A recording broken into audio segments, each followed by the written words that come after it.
बिस्मिल्लाहिर्रहमानिर्रहीम। लाखों करोड़ों दुरूदो सलाम मोहम्मद मुस्तफ़ा सल्लल्लाहु अलैहि वसल्लम और आले मोहम्मद पर। मैं हूं उमर दराज गोंदल। हम बचपन से एक बात सुनते आए हैं कि बरतानिया जब जंग अजीम के अंदर हिस्सा ले रहा था और बहुत बुरी सूरत हाल थी, तो उस वक्त उनके एक वजीर आजम ने पूछा था कि क्या हमारी अदालतें काम कर रही हैं। तो उन्होंने कहा था जी बिल्कुल हमारी अदालतें काम कर रही हैं। तो उनका मैं फिर कोई हरा नहीं सकता। आप जदीद दुनिया के अंदर देख लीजिए कि जिन ममालिक के अंदर रूल ऑफ लॉ है, जिन मुल्कों के अंदर उनकी अदालतें या निज़ाम इंसाफ उनको वाक़तन इंसाफ फराहम करता है, वो कहाँ पे खड़े हैं। और वो ममालिक जहाँ पे अदालतें बेतौकीर हैं, जहाँ पे अदालतों की कोई वक़्त नहीं है, अदालतों की या जज साहिबान की कोई हैसियत नहीं है, तो उन ममालिक में और जंगल के अंदर कोई फ़र्क नहीं होता। गो के जंगल का भी कोई दस्तूर होता है, लेकिन अब जब जज साहिबान की बात ही ना सुनी जाए, उनके फैसले रद्दी की टोकरी का हिस्सा बन जाएं, तो फिर आम आदमी कहां जाएगा, फिर मुआशरे में किसकी तरफ देखा जाएगा। क्योंकि ताकत तो हमेशा ताकत होती है, आप उसको चैलेंज नहीं कर सकते। अब जरा एक ही चीज पाकिस्तान को बचा सकती है और वो अदालत, वो आइन, वो कानून है। आप देख लीजिए कि जितने आमिर हैं वो किस बुनियाद के ऊपर आते हैं, वो ताकत की बुनियाद के ऊपर आते हैं। और हमेशा अदालतों ने उनको रिलीफ दिया या उनको एंडोर्स किया, जिसकी बुनियाद के ऊपर वो पाकिस्तान। और आज देख लीजिए इंडिया कहां पे खड़ा है, पाकिस्तान कहां पे खड़ा है, इवन बांग्लादेश देख लीजिए। जब उन्होंने इस मुसीबत से जान छुड़वा ली तो उसके बाद वो आगे चले गए। और वो मुसीबत क्या थी? वो मुसीबत थी कि जिसके अंदर आप हर बार जमहूरियत डिरेल हो जाए, हर बार जब सिस्टम को काम न करने दिया जाए। तो जब इस मुसीबत से छुटकारा मिल गया तो आज बांग्लादेश कहां है। और लेकिन हम जो वो हमसे अलग हुआ, हम वहीं के वहीं, और बांग्लादेश बहुत आगे चला गया। आज एक दिलचस्प सूरत हाल थी और वो इस्लामाबाद हाई कोर्ट के अंदर है। इस्लामाबाद हाई कोर्ट में शाहनाना गुलजार साहिबा और शहरियार अफरीदी का केस था।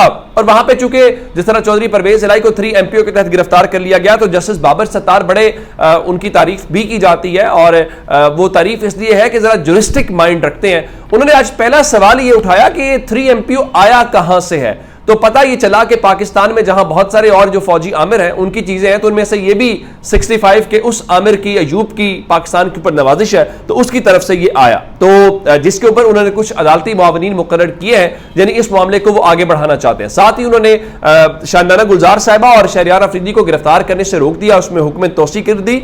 लेकिन इंपॉर्टेंट बात क्या थी, उन्होंने, क्योंकि ये अफसरान जो है, आप देख लीजिए ना कि चौधरी परवेज इलाही को इस्लामाबाद हाई कोर्ट कह रही है जिन्होंने गिरफ्तार किया तौहीन अदालत है, वो इस्लामाबाद के अंदर है। लाहौर हाई कोर्ट ने हुक्म दिया था जिनको पेश करने का, उनको पेश नहीं किया गया। अफसरान जो है वो अशराफिया, मैं कहता हूं कि ये जो बाबू है ये बुनियादी तौर पे अशराफिया के फ्रंट मैन है। आप इनकी सिर्फ किताबें पढ़ें, आप सिर्फ इनकी बातें सुने, आप इनसे पूछे तो ये कहेंगे हम बहुत ही लायक फायक और कंपटीशन पास करके इस ओहदे के ऊपर आए हुए हैं। फिर ये आपको रूल ऑफ लॉ के ऊपर बताएंगे, फिर ये बताएंगे दुनिया में तरक्की कैसे होती है। इनसे पूछा जाएगा जब आप ओहदे के ऊपर मौजूद थे तो आपने गलत काम के ऊपर स्टैंड लिया, तो कहेंगे नहीं जी वो सिस्टम है जी, वो डर क्या है, वो दूर दराज तबादला हो जाता है। आप दूर दराज तबादले के ऊपर आप स्टैंड नहीं ले सकते, लेकिन आप भाषण दे सकते हैं, सिगार लगा के, आप टांग पे टांग चढ़ा के बातें कर सकते हैं, किताबें लिख सकते हैं, लेक्चर झाड़ सकते हैं, लेकिन और कुछ नहीं कर सकते। लेकिन आज जैसे बाबर सत्तार साहब ने कहा, उन्होंने एक तो फर्दर ये कहा कि आप अगली समात तक किसी किस्म का कोई जो ऑर्डर है वो जारी नहीं करेंगे।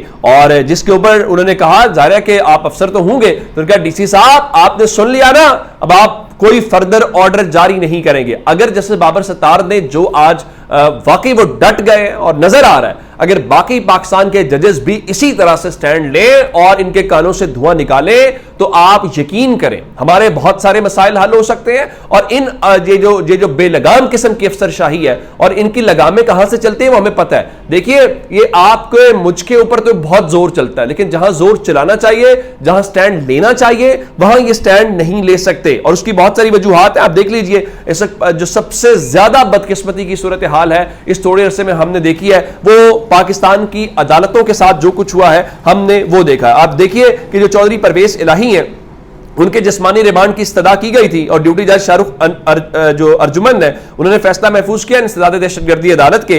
तो अब चूंकि जिस तारीख का ये मुकदमा है उस तारीख को वो लाहौर में थे, तो पता ये चला कि डंडे गाड़ियां जी वो अफराद के हवाले से रिमांड कर रहे हैं। और पाकिस्तान उस जज साहब को भी सलाम करें कि वो बंदा उस दिन लाहौर में था, लेकिन ये चीजें बरामद करने के लिए जज साहब ने चौधरी परवेज इलाही का 2 दिन का जिस्मानी रिमांड दे दिया है। यह है असल वो बात जो मैंने आपको शुरू के अंदर बताई है। इसको भी छोड़ देते हैं। और चौधरी परवेज इलाही से पूछा गया आज के जनाब कोई प्रेस कॉन्फ्रेंस करने का इरादा है? उन्होंने कहा कि जो मर्जी कर लें, प्रेस कॉन्फ्रेंस बिल्कुल नहीं करूंगा।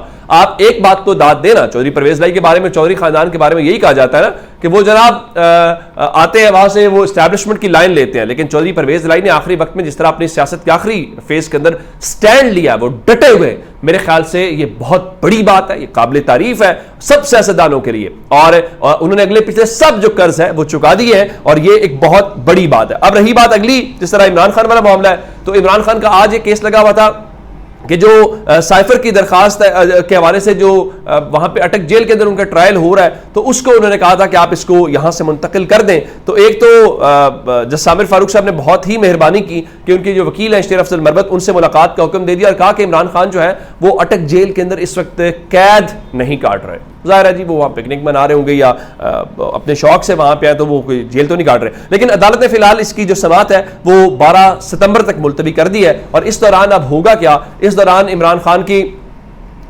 उधर भी केस लगा हुआ है, तो इसका मतलब है जमानत वाले मामले के अंदर नया मोड़ यह है कि वो फर्दर लटक जाएगा, वेट किया जाएगा कि जनाब वो जस्टिस आमिर फारूक साहब की कोर्ट में केस है तो जरा उसका फैसला हो ले, उसके बाद जो है वो करेंगे।